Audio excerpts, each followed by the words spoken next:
नमस्कार। आज के इस वीडियो में मैं आपसे बात करने वाला हूं 1 मई से गुरु ग्रह का राशि परिवर्तन जो होने वाला है वो कन्या लग्न में किस तरह का प्रभाव डालेगा। आज मैं आपसे इस बारे में बात करूंगा। बात शुरू करूं उसके पहले अगर आप मेरा ये वीडियो पहली बार देख रहे हैं या आप मेरे चैनल पर नए हैं तो मैं आपसे निवेदन करता हूं कि आप मेरे इस चैनल को सब्सक्राइब जरूर कर लें और बेल आइकन दबाना ना भूलें, जिससे कि समय समय पर जो इस तरह की जानकारियाँ ज्योतिषीय संबंधी, वास्तु संबंधी जानकारियाँ मैं इसमें साझा करता हूँ वो आप तक समय से पहुँचें और आप उसका लाभ उठा सकें। चलिए आज मैं बात करूँगा गुरु का राशि परिवर्तन जो होने वाला है 1 मई 2024 को, उसका कन्या लग्न के जातकों पर क्या क्या प्रभाव पड़ सकता है, इस बारे में आज हम चर्चा करेंगे। देखिए, गुरु जो हैं वो कन्या लग्न के जातकों के भाग्य स्थान पे आने वाले हैं और चूंकि वो भाग्य स्थान पे आ रहे हैं जहां पे वो बुध के साथ अपनी युक्ति भी बनाएंगे कुछ समय बाद, तो ये आने वाला समय कन्या लग्न के जातकों के लिए बहुत अच्छा समय साबित होगा। आने वाला 1 साल अभी तक कन्या लग्न वाले गुरु का उनके अष्टम भाव में होने की वजह से उन्होंने अपने जीवन में बहुत सारे उतार चढ़ाव और परेशानियों का अनुभव किया होगा। वो चाहे उनके आत्मविश्वास की बात हो या उनके आत्मबल की बात हो या संतान पक्ष को लेकर उनकी समस्याएं जो रही हों या अपने छोटे भाई बहनों के साथ वाद विवाद, संबंधों या तालमेलों का बिगड़ना रहा हो, इन सब चीज़ों का अनुभव उन्होंने अभी पिछले 1 साल में कन्या लग्न के जातकों के साथ हुआ होगा। बट अब 1 मई 2024 से जब गुरु उनके भाग्य स्थान में आ जाएंगे तो ये समय कन्या लग्न वालों के लिए एक बहुत सुनहरा समय हो सकता है।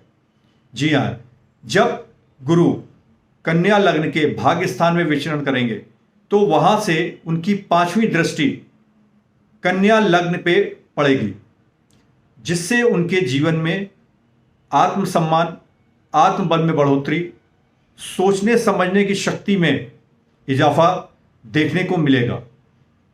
इस समय में वो अपने जीवन में नए नए कार्यों के लिए विचार करके उनमें काम करेंगे, जिससे कि उन्हें धन लाभ की भी संभावनाएं बढ़ेंगी। गुरु की 7वीं दृष्टि उनके तृतीय भाव पर पड़ेगी, जो उनके छोटे भाई बहनों से उनका कुछ पिछले 1 साल से 1.25 साल से उनके संबंधों में जो एक तालमेल में नहीं बैठ पा रहा था उसमें सुधार होता हुआ दिखाई देगा। उनकी अपनी वाणी में उनको सुधार होता हुआ दिखाई देगा। उनके कम्युनिकेशन के माध्यम से उनके जो काम नहीं बन पा रहे थे या जिन कामों में देरी सवेरी हो रही थी वो काम बनने शुरू होंगे। गुरु की 9वीं दृष्टि उनके 5वें स्थान यानी उनके संतान पक्ष पे भी पड़ रही है। उनकी उच्च शिक्षा के योग भी बनेंगे। संतान के साथ जो उनका तालमेल नहीं बन पा रहा था, उनका वाद विवाद हो रहा था, मन मुटाव हो गया था, उन लोगों में सुधार होता हुआ उन्हें महसूस होगा। गुरु जब उनके 9वें भाव में से विचरण करेंगे यानी भाग्य स्थान से विचरण करना शुरू करेंगे तो उनके लिए ये बहुत अच्छा समय है उच्च शिक्षा के लिए। कन्या लग्न के जातकों के लिए ये उच्च शिक्षा के लिए अच्छा समय होगा। अगर आप राजनीति के क्षेत्र में हैं तो ये समय आपको राजनीतिक क्षेत्र में भी तरक्की दिलाने के लिए अच्छा सिद्ध हो सकता है। जी, तो ये आने वाला 1 साल 1 मई से जो गुरु आपके भाग्य स्थान पर आ रहे हैं, ये कन्या लग्न के जातकों के लिए एक बहुत अच्छा समय होगा। इस समय गुरु और बुध का जो योग बनेगा उससे गुरु ज्ञान और बुध बुद्धि के कारक है। इन दोनों का जब आपस में युक्ति होगी तो ये एक बहुत अच्छा परिणाम देगी, आपके सोचने और ज्ञान में वृद्धि करेगा। इससे आप सही डिसीजन लेने के लिए रास्ते बनेंगे। जो काम आपके लंबे समय से समय ले रहे थे, लंबित चल रहे थे, जिनके बारे में आप सही विचार नहीं ले पा रहे थे, ये आने वाला 1 साल आपको इसमें मदद करेगा।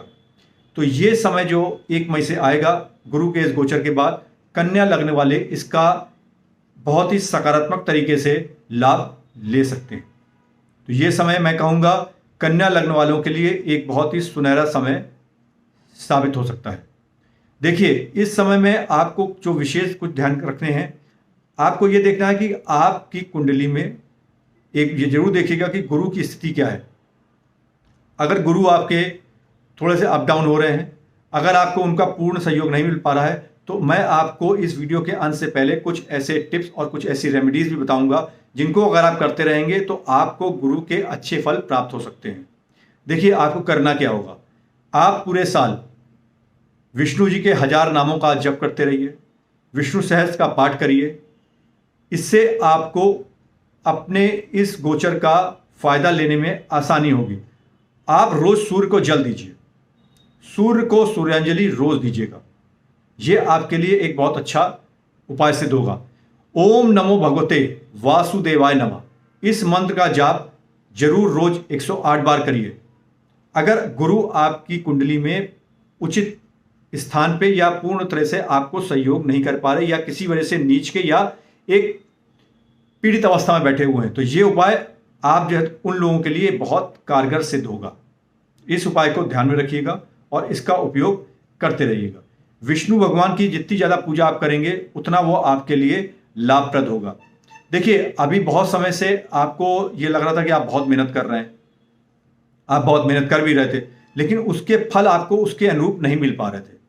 अब समय आ रहा है कि आप जो मेहनत करेंगे उसके फल भी आपको उसके अनुरूप मिलने शुरू होंगे। अपनी मेहनत में कोई कमी मत रखिएगा। अपनी वाणी पे से जितना आप उसका सदुपयोग करेंगे आपको उसके उतने अच्छे फल मिलते हुए दिखाई देंगे। संतान के साथ आपके संबंधों में सुधार होता हुआ दिखाई देगा। तो ये जो 1 मई से गुरु का राशि परिवर्तन हो रहा है ये आपके लिए बहुत ही शुभ संकेत लेके आ रहा है। तो मैं कन्या लग्न के जातकों से ये निवेदन करूंगा कि वो इस आने वाले समय 1 साल तक के लिए जो गुरु का आपके इस भाग्य स्थान पर गोचर रहेगा इसका भरपूर लाभ लें। अपने कार्यों से अपने को उन्नति के पथ पर ले जाने के लिए प्रशस्त करें। मैं एक बार फिर से निवेदन करता हूं, जो कन्या लग्न के जातक इस वीडियो को देख रहे हैं और अगर उनकी जानकारी में उनका कोई अपना दोस्त यार रिश्तेदार नातेदार कोई जानने वाला है तो कृपया करके उसको भी ये वीडियो जरूर शेयर करें जिससे कि वो भी इस स्थिति को समझ सके और आने वाले समय में जो परिवर्तन हो रहा है उसका लाभ उसको भी मिल सके।